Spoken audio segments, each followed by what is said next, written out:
đến ngài về ông chân mồ là dễ ý lắm ở ngày biệt thu mình đem lo theo lùng rùng cảm ơn ngài chê thêm lại ru ca anh đang cất đón ngài lâu nằm sau câu về trên xe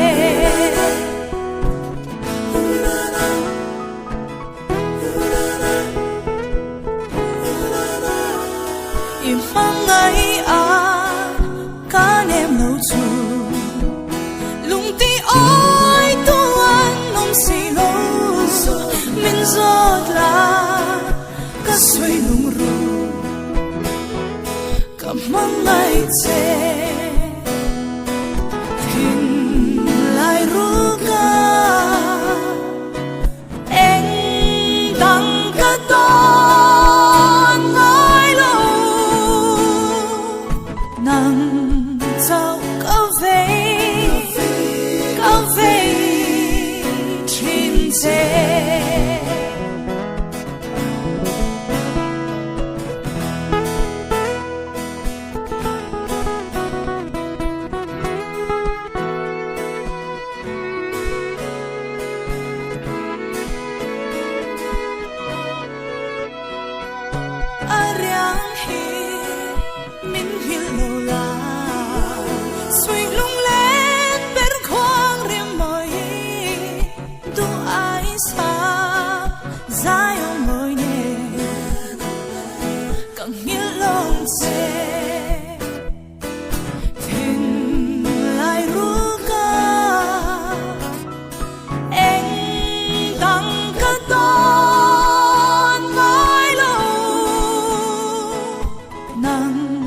sau